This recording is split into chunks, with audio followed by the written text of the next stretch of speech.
Bismillahirrahmanirrahim. Assalamualaikum warahmatullahi wabarakatuh. Perkenalkan kami dari kelompok 2, atas nama Siti Sabrina dan Nurkadriana Ramadan Iqbal akan mempresentasikan hasil penelitian kami dengan judul Analisis Kualitas Instrumen Tes Pemecahan Masalah Berbasis Etnomatematika pada Permainan Magalema JK dan Masjid Agung Syekh Yusuf Koah. Baiklah, langsung saja kita ke bab 1 atau pendahuluan. Yang pertama ada latar belakang. Jadi, kemampuan pemecahan masalah matematika itu merupakan masalah kompetensi utama yang dituntut pada pembelajaran abad ke-21. Jadi, siswa itu tidak hanya dituntut untuk mampu menghitung, tetapi juga mampu menganalisis masalah, merancang strategi, dan mengevaluasi solusi secara logis. Namun, jika kita melihat hasil studi internasional seperti PISA dan TIMSS, kemampuan pemecahan masalah siswa Indonesia itu masih tergolong rendah. Hal ini menunjukkan bahwa siswa belum optimal dalam menghadapi soal-soal yang menuntut penalaran tingkat tinggi. Salah satu penyebabnya adalah pembelajaran yang masih kurang kontekstual. Banyak soal dan aktivitas belajar yang terlepas dari pengalaman nyata siswa, sehingga matematika itu dipandang sebagai mata pelajaran yang abstrak dan sulit dipahami. Dalam konteks ini, etnomatematika hadir sebagai solusi. Jadi, etnomatematika ini mengaitkan konsep matematika dengan budaya lokal, sehingga pembelajaran menjadi lebih bermakna dan dekat dengan kehidupan siswa. Indonesia memiliki potensi budaya lokal yang sangat kaya. Salah satunya pada budaya Sulawesi Selatan, yaitu permainan Magalema JK khas Bugis dan adanya bangunan khas Kabupaten Goa, yaitu Masjid Agung Syekh Yusuf. Tentunya kedua budaya ini memuat nilai-nilai matematis dan dapat dimanfaatkan sebagai konteks pembelajaran. Pada penelitian sebelumnya itu masih terbatas mengenai pengembangan instrumen tes berbasis etnomatematika yang benar-benar berkualitas secara psikometrik. Oleh karena itu, penelitian ini menekankan perlunya instrumen tes yang berkualitas, yang tidak hanya kontekstual secara budaya, tetapi juga valid, reliabel, dan mampu mengukur kemampuan pemecahan masalah matematika siswa secara tepat. Lalu adapun rumusan masalah dari penelitian ini, yang pertama itu bagaimana bentuk instrumen tes pemecahan masalah berbasis etnomatematika yang sedang dikembangkan. Lalu yang kedua, bagaimana kualitas instrumen tersebut. Adapun tujuan penelitiannya yaitu untuk mendeskripsikan bentuk instrumen tes pemecahan masalah berbasis etnomatematika dan juga tentunya menganalisis kualitas instrumen tes yang telah dibentuk tadi. Adapun manfaat dari penelitian ini dapat ditinjau dari dua sisi, yaitu teoretis dan praktis. Dari segi teoretis, tentunya penelitian ini dapat menambah referensi dan kontribusi keilmuan tentang instrumen tes pemecahan masalah berbasis etnomatematika. Lalu dari segi praktis, sini terbagi menjadi 3, ada bagi guru sebagai alternatif asesmen kontekstual, bagi siswa tentunya memberikan pembelajaran yang lebih bermakna, dan bagi peneliti selanjutnya yaitu rujukan pengembangan instrumen selanjutnya atau rujukan untuk menganalisis instrumen selanjutnya. Lalu adapun batasan istilah dalam penelitian ini, yang pertama itu ada etnomatematika, yang kedua adalah Magalema JK, yang ketiga ada Masjid Agung Syekh Yusuf, yang keempat ada instrumen tes, yang kelima ada pemecahan masalah, yang keenam ada validitas, yang ketujuh ada reliabilitas, yang kedelapan ada tingkat kesukaran, dan yang kesembilan ada daya pembeda. Selanjutnya pada bab 2, yaitu tinjauan pustaka. Di sini ada 5 yang menjadi dasar penelitian ini. Yang pertama itu ada kemampuan pemecahan masalah matematika. Kemampuan pemecahan masalah matematika ini dipahami sebagai kemampuan siswa dalam menyelesaikan masalah non-rutin melalui tahapan berpikir sistematis. Dalam penelitian ini, kemampuan tersebut diukur menggunakan 4 langkah Polya atau indikator kemampuan pemecahan masalah matematika menurut Polya, yaitu adapun indikator yang pertama yaitu memahami masalah, yang kedua merencanakan penyelesaian, yang ketiga melaksanakan rencana, dan yang keempat memeriksa kembali. Lalu yang kedua ada etnomatematika. Etnomatematika merupakan pendekatan yang mengaitkan konsep matematika dengan praktik budaya setempat. Lalu yang ketiga ada konteks budaya yang digunakan dalam penelitian ini, yaitu ada permainan Magalema JK dan Masjid Agung Syekh Yusuf. Lalu yang keempat ada instrumen tes pembelajaran matematika. Instrumen tes pembelajaran matematika ini berfungsi sebagai alat yang yang digunakan untuk mengukur kemampuan siswa. Agar instrumen benar-benar dapat dipercaya, maka instrumen tes ini harus disusun berdasarkan tujuan pembelajaran, level kognitif HOTS, dan dilengkapi dengan rubrik penskoran yang jelas, atau dengan kata lain rubrik yang kita gunakan ini sesuai dengan indikator kuliah. Lalu yang kelima ada analisis kualitas instrumen. Analisis kualitas instrumen inilah yang menjadi aspek krusial dalam penelitian ini. Jadi kualitas instrumen ini dinilai melalui uji validitas, reliabilitas, tingkat kesukaran, dan daya pembeda. Analisis ini bertujuan untuk memastikan bahwa setiap butir soal itu benar-benar mengukur kemampuan yang dimaksud dan mampu membedakan kemampuan siswa secara objektif. Lalu kita lanjut ke penelitian terdahulu yang relevan. Di sini saya menyajikan 5. Yang pertama itu penelitian yang dilakukan oleh Nur Wahida dan kawan-kawan mengenai eksplorasi matematika pada permainan Magali dan Manjeka. Lalu yang kedua ada penelitian yang dilakukan oleh Sartika dan kawan-kawan mengenai eksplorasi pola geometri pada Masjid Agung Sheikh Yusuf Goa. Kedua penelitian ini relevan dengan apa yang saya teliti dari segi budayanya. Lalu yang ketiga ada penelitian yang dilakukan oleh Sari dan Muttaqin mengenai kemampuan pemecahan masalah siswa pada materi bangun ruang berbasis etnomatematika dengan metode deskriptif kualitatif. Penelitian yang ketiga ini relevan dengan apa yang saya teliti sekarang ini dari segi kemampuan yang diukur dan berbasis etnomatematika. Adapun penelitian relevan yang keempat dan yang kelima di sini itu mengenai analisis kualitas butir soal. Dari sini tentunya sama dengan metode penelitian yang saya gunakan, yaitu dengan metode deskriptif kuantitatif. Selanjutnya alur pikir dari penelitian ini. Yang pertama itu ada instrumen tes pemecahan masalah matematika belum banyak memuat konteks budaya lokal atau etnomatematika. Dari inilah tentunya kita tergugah untuk membuat instrumen tes pemecahan masalah matematika berbasis etnomatematika. Dan selanjutnya tentunya instrumen yang kita buat itu harus diuji apakah layak digunakan atau tidak. Sehingga dalam hal ini diperlukan tes yang mampu mengukur kemampuan problem solving secara autentik dengan latar etnomatematika tadi. Selanjutnya kita susun soal berbasis etnomatematika sesuai dengan indikator pemecahan masalah yang dalam hal ini itu kita gunakan indikator kuliah. Selanjutnya di sini kita menguji coba instrumen pada peserta didik. Lalu dari hasil uji coba kita kepada peserta didik itu, kita akan menganalisis kualitas instrumen dari segi uji validitas, reliabilitas, tingkat kesukaran, dan daya pembeda. Bismillahirrahmanirrahim. Baik, di sini saya akan melanjutkan presentasi terkait penelitian yang kami gunakan. Langsung saja untuk metodologi penelitiannya.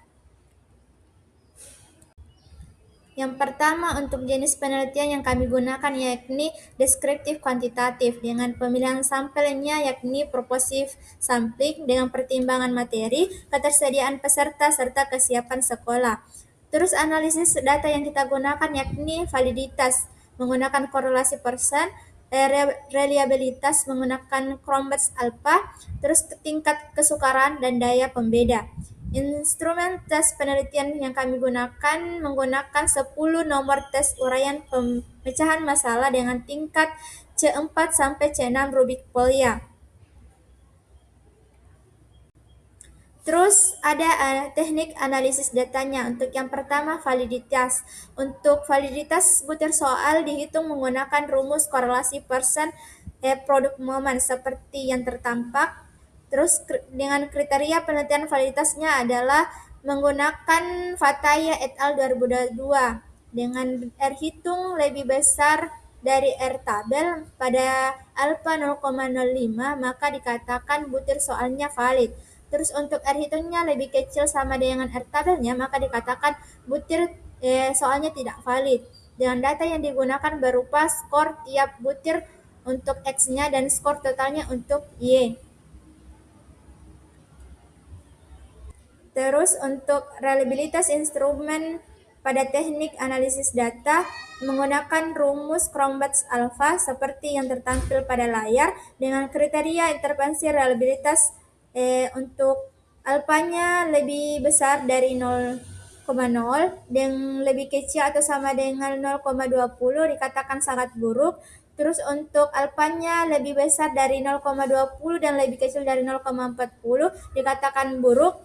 Dan untuk alfanya lebih besar dari 0,40 dan lebih kecil dari 0,60 dikatakan cukup.